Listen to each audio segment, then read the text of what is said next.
మీరందరూ వీళ్ళందరికీ తల్లిదండ్రులతో సమానం. బయాలజికల్ ఫాదర్స్ వాళ్ళైతే ఫిజికల్గా వాళ్ళు, బయాలజికల్ వాళ్ళైతే వీళ్ళు, మెంటల్గా వీళ్ళే మీకు పేరెంట్స్. అది గుర్తుపెట్టుకొని వీళ్ళని గౌరవించడం నేర్చుకోవచ్చు. ఒకసారి ఆలోచించండి, ఇదే పొజిషన్లో నువ్వుంటే, ఈ పొజిషన్లో నువ్వుంటే, ఇంకో పొజిషన్లో వేరే వాళ్ళు ఉండి అదే నిన్ను ఇలా తిట్టుకున్నారో లేక కొట్టుకున్నారో మాట్లాడకపోతే నీకు ఎంత కోపం వస్తుంది? మీకు చెప్పకపోతే కూడా జీతం వస్తుంది వాళ్ళకు, రాదా? మీరు చెడిపోయినా కూడా జీతం వస్తుంది. మీరు రోడ్ల మీద అవారా తిరిగినా జీతం వస్తుంది, వాళ్ళకి నష్టం రాదు. కాబట్టి మీ విషయంలో మిమ్మల్ని మీరు మోసం చేసుకోవద్దని మాత్రమే నేను చెప్తున్నా. మిమ్మల్ని మీరు మోసం చేసుకోవద్దు. పక్కను మోసం చేసే సంగతి పక్కకు పెట్టండి. పక్కను మోసం చేసే సంగతి పక్కకు పెట్టండి. మిమ్మల్ని మీరు మోసం చేసుకోవద్దు. నేను చదువుతున్నట్టు నటించడము మిమ్మల్ని మీరు మోసం చేసుకోవడమే. గురువులు చెప్పిన మాట చేస్తున్నట్టు యాక్షన్ చేయడం మిమ్మల్ని మీరు మోసం చేసుకోవడమే. రికార్డ్ రాయమంటే రాసిన సార్ అబద్ధాలు చెప్పడం మిమ్మల్ని మీరు మోసం చేసుకోవడమే. ఇన్కంప్లీట్ ఉన్నాయంటే మిమ్మల్ని మీరు మోసం చేసుకోవడమే. టైంకు హాస్టల్ రాకపోవడం అంటే మిమ్మల్ని మీరు మోసం చేసుకోవడమే. ఫైన్ కట్టుకుంటా సార్ నేను మీకు ఎంతైనా డబ్బులు కట్టుకుంటా అంటే మీ తల్లిదండ్రులు మీరు మోసం చేసినట్టే. తెలియని తల్లిదండ్రులు మీరు మోసం చేసినట్టే. కాబట్టి ఎట్టి పరిస్థితులు కూడా మిమ్మల్ని మీరు మోసం చేసుకోవద్దు, మీ గురువులను కూడా మోసం చేసుకోవద్దు. అర్థమైందా? ముఖ్యంగా ఇంకోటి చెప్తాను, సంస్కారం అనేది లేకపోతే ఎన్ని ఉన్నా వేస్ట్. నీకు చదువు ఎంతైనా ఉంటుంది, సంస్కారం లేకపోతే. సంస్కారం అంటే ఏంటిది? సంస్కారం అంటే ఏంటిది? డిసిప్లిన్ లేకపోతే నీకు ఎంత చదువుతే ఏం రావు. చదువు అది ఎంత కలిగిన రసజ్ఞత ఇంచుకు చాలకున్నాను ఆ చర్వది నిరర్ధకంబు గుణ సంహితులు ఎవ్వరు మెచ్చరెచ్చటరు. పదులుగా మంచి కూర నలపాకం చేసిన అందు ఇంపొదివడు ఉప్పు లేక రుచి పుట్టగదట. అయ్య భాస్కర, ఎప్పుడైనా విన్నాను ఇది? చదివిన వాళ్ళు ఉన్నారా? Very good. చదువు ఎంత కలిగినా సంస్కారం లేకపోతే వ్యర్థం. సంస్కారవంతమైన చదువే గొప్పదత్తది, కానీ సంస్కారం లేకుండా నువ్వు ఎంత చదువు చదివినా వ్యర్థమే. మంచి కూర చేసినా కానీ ఉప్పు లేకపోతే రుచి ఉంటుందా? పదులుగా మంచి కూర నలపాకం చేసిన, నలపాకం నలుడు భీముడు కలిసి చేసిన నలపాకం అంటారు. మీకు భారతం గురించి తెలిస్తే తెలుస్తుంది. నలభీమ పాకం అంటారు. వంటలలో శివపార్వతులు లేకపోతే ఆ సమ్మక సారక పాకం అనేది ఎక్కలేదు. నలభీమ పాకం అంటారు. మగవాళ్ళు చేసిన వంటే చాలా టేస్ట్గా ఉంటుందంట.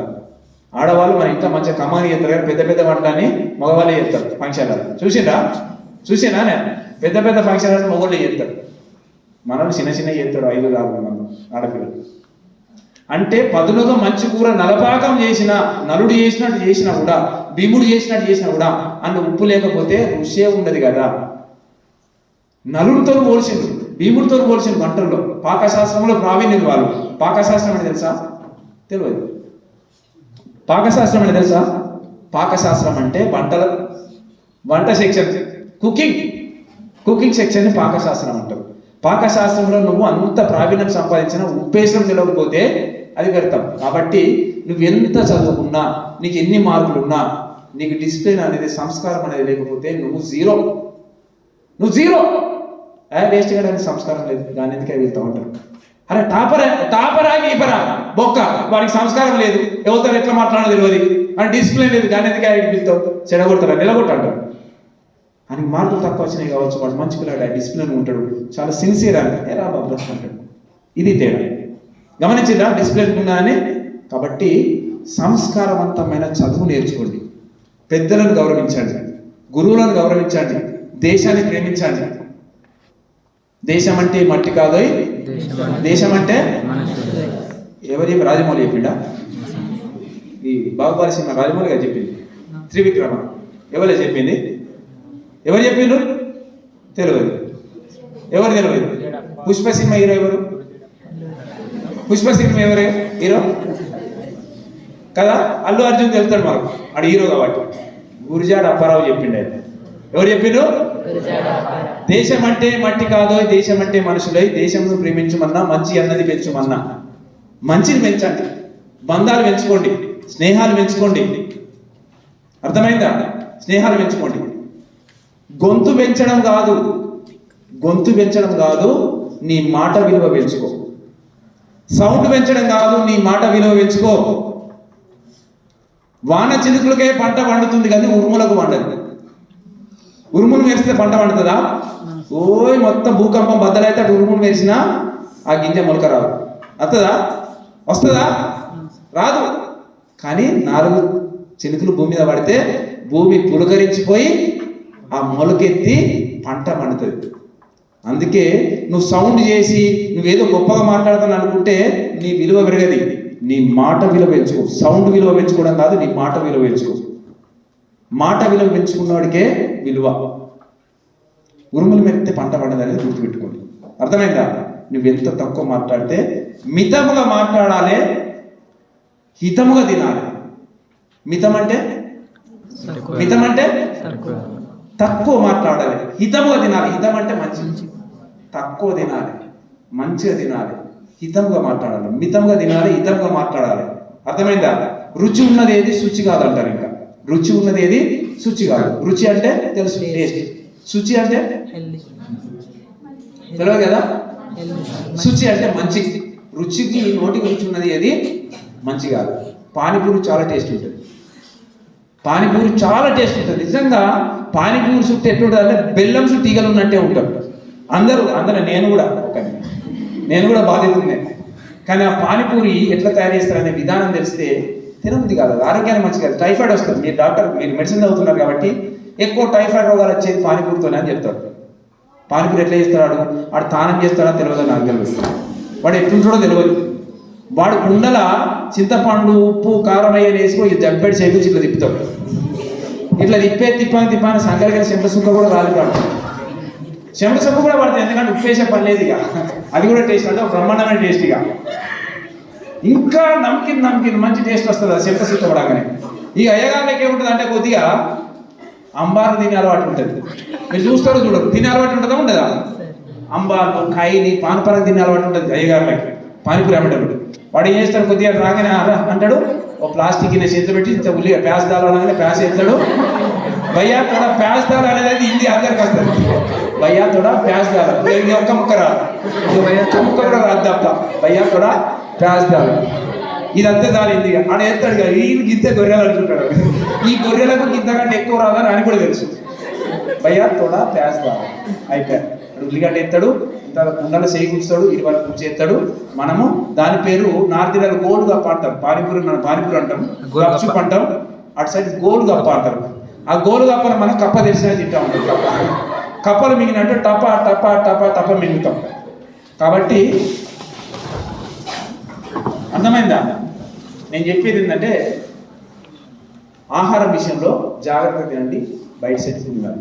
అయితే వాడు ఏం చేస్తాడు? పానీపూరుడు ఆయనకి బోరు కొట్టి గిరాకీ లేనప్పుడు, మెల్లగినేసిన ఎక్కువ లేనప్పుడు చేతులకి వెళ్ళి జేబులకి వెళ్ళి సంపాదిత దొరుకుకొని దాన్ని ఏదో గుండు చేసినట్టు చేసి చూడండి, అబ్జర్వ్ ఇట్లా నలిసి ఇక్కడ ఎత్తాడు. ఏడా దవడకి ఎత్తాడు.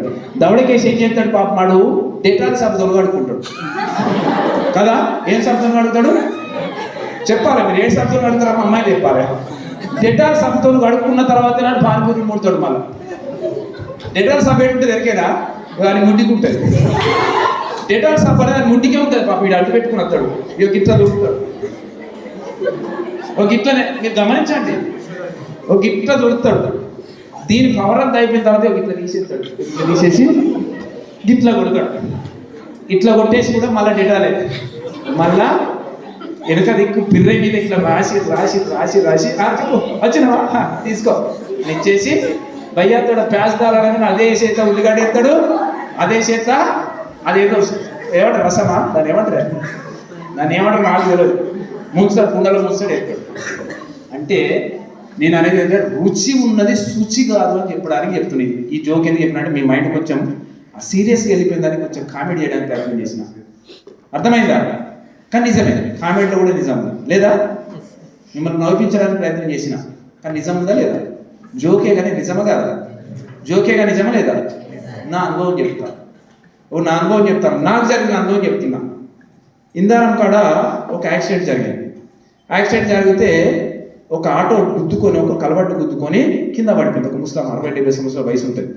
వయసు ఉన్న తర్వాత ఏమైందంటే నేను జయరాజ్ అనే పిల్లవాడు ఇద్దరం ఆగి ఆ ముసలావిడని తీసి పైకి తీసుకొచ్చి అంబులెన్స్ మేము ఫోన్ చేసినాం. అంబులెన్స్ ఫోన్ చేస్తే అంబులెన్స్ వచ్చింది. కుయ్యి అనుకుని అంబులెన్స్ వచ్చింది. కానీ బాగా రోజు నిలుగడు లోతుల పడిపోయిన ఆమెను తీసుకురావడానికి ఇట్లా ఎక్కాలి నిటారుగా. ఆ స్ట్రక్చర్ ఇచ్చిండు, దాని మీద పట్టుకొని ఇట్లా ఎక్కుతున్నాం. ఎక్కే క్రమంలో ఏమైందంటే పైకి ఎక్కిన తర్వాత నా ఫ్రెండ్ జయరాజ్ చెయ్యి జారిపోయింది. నా ఫ్రెండ్ జయరాజ్ది ఒక్క చెయ్యి జారిపోయింది. ఆ మోరి మీదికి వెళ్ళి ఆ ముసలావ టప్పని కింద పడిపోయింది. ఆ ముసలావ ఎత్తి మీదకి లేవాటి ఎత్తేసినట్టు కింద పడిపోయింది. పిడార్థం చచ్చిపోయింది అక్కడ. నిజంగా చెప్పడానికి జోకే కదా. అంబులెన్స్లు ఎక్కియాల్సిన వాళ్ళం పోయి మేము రక్షించడానికి పోయి మీదికి తీసుకుపోయి లేవాటి ఎత్తేసినాం. మీదికి తీసుకెళ్ళి లేవాటి ఎత్తేసినాం. ఇది జోకులా ఉంటుంది కదా ఒక ప్రాణం పోయి. అర్థమైందా? అంటే జోక్ అయినా సీరియస్ మ్యాటర్ అయినా నవ్వొస్తుంది కొన్ని విషయాలు. పారిపోయిన విషయం కూడా అంతే, నవ్వొస్తుంది. కానీ మీకు సర్వ రోగాలు దాంట్లోనే వస్తాయి. అర్థమైందా? జాగ్రత్తగా అవుట్ సైడ్ ఫుడ్ తినకండి. ఆరోగ్యాన్ని కాపాడుకోవడానికి ప్రయత్నం చేయండి. మంచిగా చదువుకోవడానికి ప్రయత్నం చేయండి. గురువులను గౌరవించడానికి ప్రయత్నం చేయండి. అర్థమైందా? అర్థమవుతుందా? నేనేం చెప్పినా గొంతు సౌండ్ పెంచడం కాదు. ఏం పెంచుకోవాలి? మాట విలువ పెంచుకోండి. గొంతు పెంచుకుంటూ ఇచ్చుకుంటే రాదు విలువ. సముద్రం అంటే నాకు ఇష్టం. ఎగిరి పడే కెరటాలంటే నాకు ఇష్టం. ఎందుకంటే ఎగిరినా కింద పడుతున్నందుకు కాదు. కెరటాలను చూసిందా? ఇట్లా ఎగురుతాయి, కింద పడతాయి, ఎగిరి కింద పడతాయి. కెరటాలంటే ఎగురుతూనే ఉంటాయి సముద్ర కెరటాలు. కానీ సముద్రం అంటే ఇష్టం, నాకు కెరటాలు అంటే ఇష్టం. ఎందుకంటే అవి పడ్డా మళ్ళీ లేస్తాయి కాబట్టి అంటే నాకు ఇష్టం. అవి పడిపోయినా మళ్ళీ లేస్తాయి కాబట్టి ఇష్టం. ఎగిరినందుకు కాదు ఇష్టం. అవి ఎగిరినందుకు నాకు ఇష్టం కాదు. అవి పడిపోయినా మళ్ళీ లేస్తాయి. పడిపోయిన చోట పైకెదగడం ఎట్లను పదును పెట్టు మెదడు. 10 మందిలోన నీ ప్రతిభను చూపగ పట్టుదలత కదులు. ఏలు పెట్టి నడిపించును రా ఎదురైన అనుభవాలు. వేల ఏళ్ళు వర్తిల్లును రా నీ విజయ జ్ఞాపకాలు. రాదురా ఏ విజయం నీ కోసం నా కోసం. ఎటు పోదురా నువ్వు చేసిన కష్టం ఎప్పటికైనా సొంతం. రాదురా ఏ విజయం నీ కోసం నా కోసం. ఎటు పోదురా నువ్వు చేసిన కష్టం ఎప్పటికైనా సొంతం. ఆకాశంలో అలలాగపోయే ఆ పక్షులనే చూడు. అనుకున్న గమ్యం ఎంతున్న గాని అవి ఆపవు తమ పరుగు. నీ చుట్టూ ఉన్న ప్రతి ఒక్కటి లక్ష్యంతో బ్రతుకుతుంది.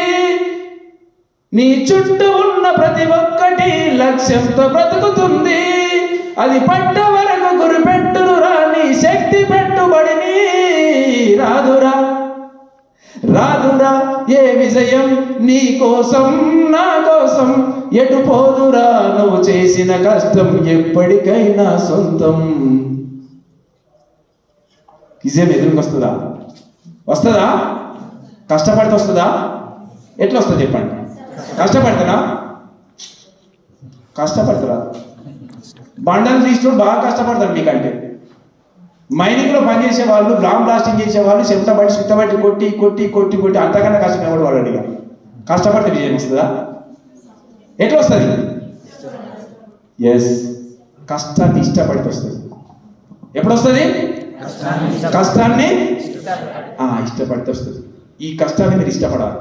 ఇక్కడ చేస్తున్నదాన్ని మీరు ఇష్టపడితే మాత్రమే మీకు విజయం వస్తుంది. మీరు ఎక్కడైతే పడిపోయారో